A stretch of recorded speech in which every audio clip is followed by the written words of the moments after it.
Hey all, it's Beth. I'm just dropping in to give a couple of updates about a couple of upcoming events that's going to impact a good portion of our church. So the first thing I want to talk about is for our young families and our Quest Kids teachers for our Wildwood Park Day and Picnic. This is coming up on May 1st, and this event is going to be after church. Lunch will be provided. We're bringing in sandwiches and chips and goodies.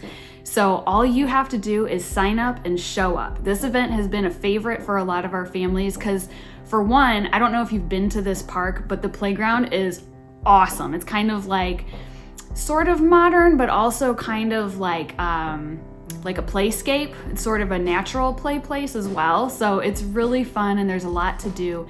So it's a simple event, but it's a really fun event. So please sign up for that. Our young families, our Quest Kids teachers, sign up for that this Sunday because we really want to have you there so we can have community with our young families and the teachers and get to know each other better and deepen those relationships. So now we're on to our next event, which is for our women's ministry. Last year, they threw a garden party. So because of all the rigmarole of COVID, they wanted to do something to bring our women together, but we wanted an outdoor event. So they came up with this idea of a garden party. And with the help of our resident master gardener, Janet Carlin, they learned all about the importance of pollinator gardens, and then they got to plant one of their own.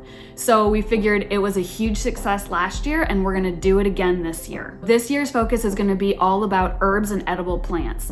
As a gardener myself, I'm always putting herbs anywhere in any nook and cranny I can in my garden because they are so important. So Janet's gonna talk about all the importance of having herbs and edible plants in our gardens, and then she's gonna help everybody plant their own garden. The only difference with this event versus last year's event is that everybody who's coming needs to bring their own 10-inch pot.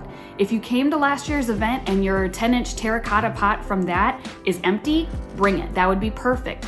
If you would like to choose a different pot or you have a different pot that you'd rather use, it's all up to you to match your aesthetic and your needs for your garden area or deck or wherever you want to put this thing. Whether you like simple or geometric patterns or bright colors, I like vases with faces. Sometimes a little weird is a little fun.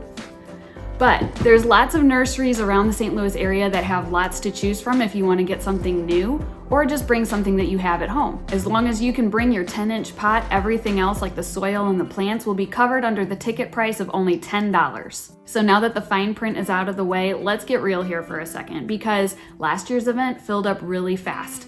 This year's event will probably do the same thing, so you don't want to dawdle.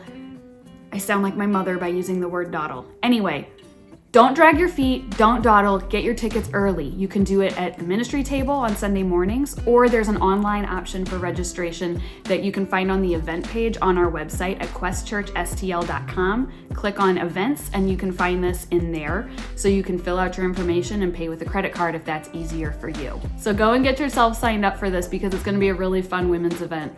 Or the Wildwood Park and Play Day. That's a good one to sign up for too. All the signups are found at the ministry table, or you can also see what's coming up on our event page on our website to see where else you can plug in and get connected with community because that's really important and we want you to get connected.